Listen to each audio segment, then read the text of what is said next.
getting to be a tradition. I got to get my hand up quick, Kalani. We were just talking to Jacob, and obviously we've talked to Baylor, we've talked to Jaron. What's it been like watching these guys, and what have you liked? What do you want to see from them as they battle for the most high-profile position? Yeah, I like the competition.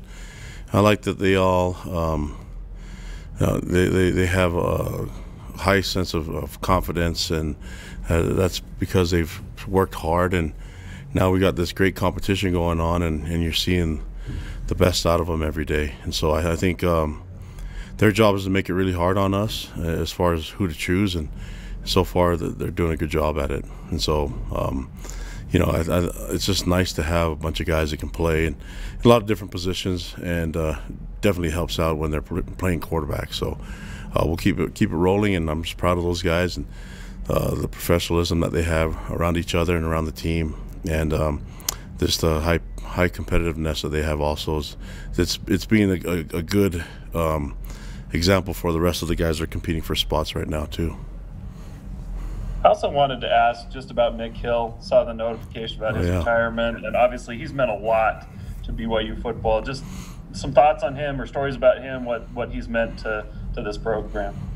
Yeah, it's going to be really hard to say goodbye to Mick, and he was here when I was a player, and so I'm really thankful that I got to be the head coach, and that he was in the equipment room with us, and we've had, I think, just goes to show the type of people that are around our players, and how much of an impact they have on our lives. And so all these great mentors that we've had, that I've been able to have as a player, and seeing them impact others' lives, and specifically with our football players, it's just a great sight to see, and really thankful for the things that Mick has done in all his years of service, decades of service. And we're gonna miss him. He's always welcome back here. It's his home, but we're thankful for all the work that he's done, the sacrifice, and the lives that he's influenced here. All right, let's go Mitch and then Hunter. Hey, Kalani, what's just talked with Jacob. What's some of your memories of that recruitment, getting Jacob to sign with BYU, and what he maybe meant to that recruiting class, just some of the characteristics that you saw in him as a recruit? Yeah, I mean, when we talked to him and we were able to work with him, I think the most, for me, the most impressive thing was him being a recruiter for us, when he was committed to us, and we had to battle with him a little bit, because there was a lot of teams coming after him, and he stuck with it, and not only that, but he was able to call and make some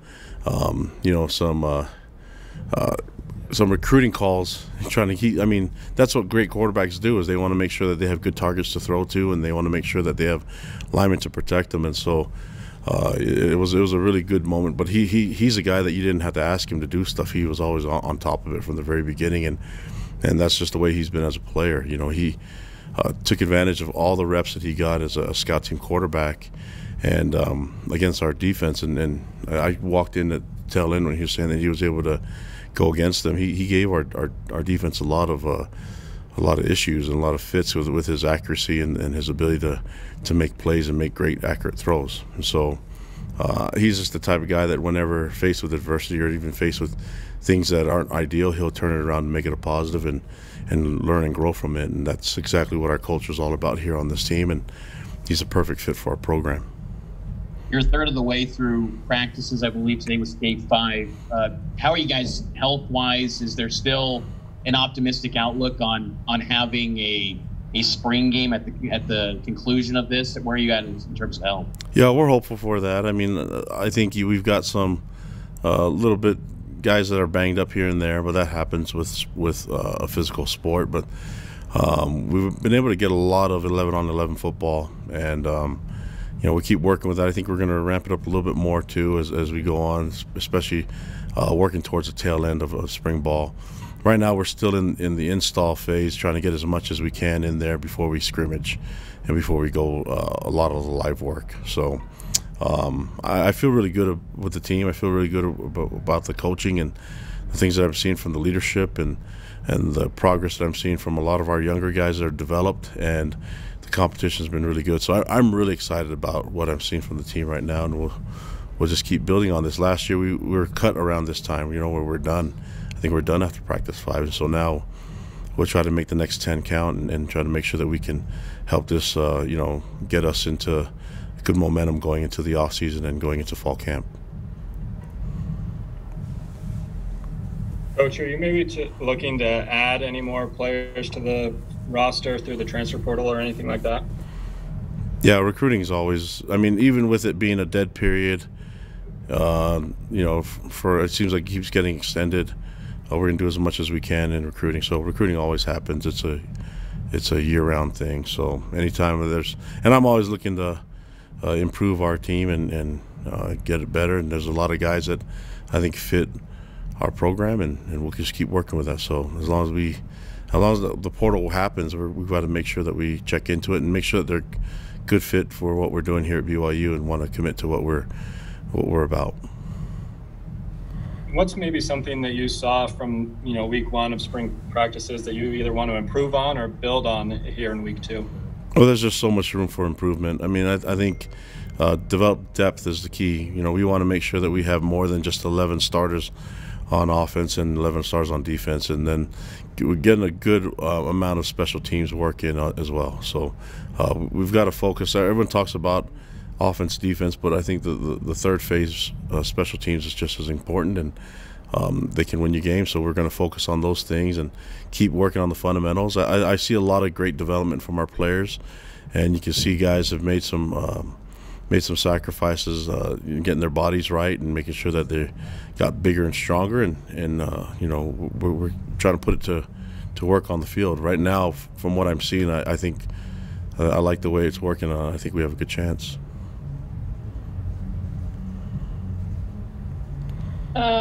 Ben and then Mitch. Coach, just kind of piggybacking off recruitment, Mitch's question and Hunter's question, what makes BYU an attractive destination right now to play at? If you were to kind of encompass it and describe it as in a pitch, like what makes it attractive to recruits right now? Well, I would say right when you ask that question, I think the opportunity to grow and learn. It's the fact that BYU is hard is the key. It's a difficult place as far as academics. It'll test you in academics. Obviously, we're going to put you in an uncomfortable position in football and try to get the most out of you in football, and then you have to commit to a lifestyle that's unique and different than anywhere else out in the country. So I think we hang our hat on the fact that this is going to be a tough go at it, but you're going to learn a lot of great things about yourself. It's very similar to what you do on a mission. We love our missions, those that have served missions, because it was hard and because there's so much growth took place in those 2 years. And I think there's an opportunity for these young men here, whether they're here for 4, 5 years, 2 years, or even 1 year as a transfer, great opportunity for them to grow and get better. And we feel like our culture is built on love and learn, and I think you can really thrive for those guys that are looking for a way to test themselves and get better. We see kind of the different mantras that come out and goals and visions that have come out of the football program. What makes that culture that you described unique in the grand scheme of things, and what makes it your culture that you've created there? Well, first of all, it's not like I'm the one that's creating all this stuff. This is what we work with as a society, and what we work with that's very similar to what we do in the gospel. And so for me to sit here and act like it's an original idea for me, is it's not. I obviously it's been around, and there's some things that Lavelle did that I think really carry over and are good things, and there's things that even Croton and Bronco, during their time, it'd be foolish of me not to learn from the guys that have been here before and have done it right. And then I want to make sure that I keep building on that. And so if for me, you just follow, get religious here is just follow the example of Christ in everything, and I think that's an easy formula to follow for all of us, and whether we're young or old. And I'm trying to keep working on that, and it's not about, I don't think it's about being perfect. It's about effort and being your best self. And so think President Nelson talked about the Lord loves effort. I think that's a great statement there. Kalani, Mick Hill's staff, the equipment staff, is kind of rebranded a little bit as player experience staff. And I'm curious, is the player experience, is it kind of a byproduct, like you have to almost recruit players every single day in your program in this era of the transfer portal? Do you think like that at all, where you have to make sure that you're winning your guys over every day they're in the program and also on the recruiting trail? No, not really. I mean, I feel like there's reasons for guys to leave and reasons for guys to be added here, and so that's part of the whole attrition. That's just part of football, and the transfer portal makes it easier and more difficult in a lot of different ways. So to put it all in one general statement, it's really hard to do that for me. But I feel like if you're kind of going with what we're doing here as a program and what our mission statement is as a university and as a football program, I think it'll be okay. But there's guys that want to play more and want to look at other opportunities to play, and I get that too. I just don't think it has to be a negative issue. I think there's a way that we can communicate with our players and see what's best for them and see what's best for us, and then come to a conclusion that will make everybody happy. At least I want more guys that are committed to what we're doing here, and whether someone's not being their best self or can be their best self somewhere else, I think the key is for them to find a way and be in an environment where they can thrive. And so I think just being transparent, have an open discussion with players, and then seeing what they're all about, seeing what their passions are about, and then come to a really good conclusion on where they fit the best. And maybe it's a position change, maybe it's a wholesale change as a different location, but I don't think it's a negative thing. We're talking about them and their dreams. I think if you just don't do anything and don't do anything about it, then that doesn't do anyone any good, whether it's a coaching staff or a player. All right, we're going to do last two questions, Jake Edmonds and then Dick Harmon. Hey, Coach. Going back to Jacob's interview, he mentioned he kind of characterized himself as a pocket passer that can also run the ball, which seems like a lot of quarterbacks could say that. But how would you characterize him, and what makes him unique? What kind of sets him apart? Well, I think all the quarterbacks have something that's unique about all of them, But if we're talking about Jacob specifically, the guy's a winner. You look what he's done in high school, and he's a great leader, and he works hard. And so I think he's creative, and he does a lot of great things. And there's never a job that's too little for him or too big. So I think Jacob's got a bright future, and it all depends on when his time starts. It's up to him. And I think the competition is going to get the best out of all those guys, and he's embracing the competition, just like Jaron and Baylor and Soj and the rest are. Kalani, you have a developmental program, and Chris Wilcox was a great example of what you tried to do when you get the measurables. Who would you think would be another candidate to take a step like that in your development as you try to get the people that could fit in, and then you try to build them into what you want? I think everybody's got opportunities to develop, but you look at, I think when you mentioned that, the one that stood out to me the most is like Blake Freeland, who was a quarterback in high school, and his first live reps in a game was his true freshman year against Boise State, against a really good D-end. I think it was Weaver was his name, right? And so I think he's got a lot of ability, but a lot of our players are developmental guys. Look at how many guys that we bring in as safeties and turn them to linebackers, or that we bring as linebackers, turn them to D-ends, and we've a guy like Harris LaChance that he comes in and he's a beanpole off his mission, and now he's a big monster. You never thought that a couple years ago he was struggling to put on weight.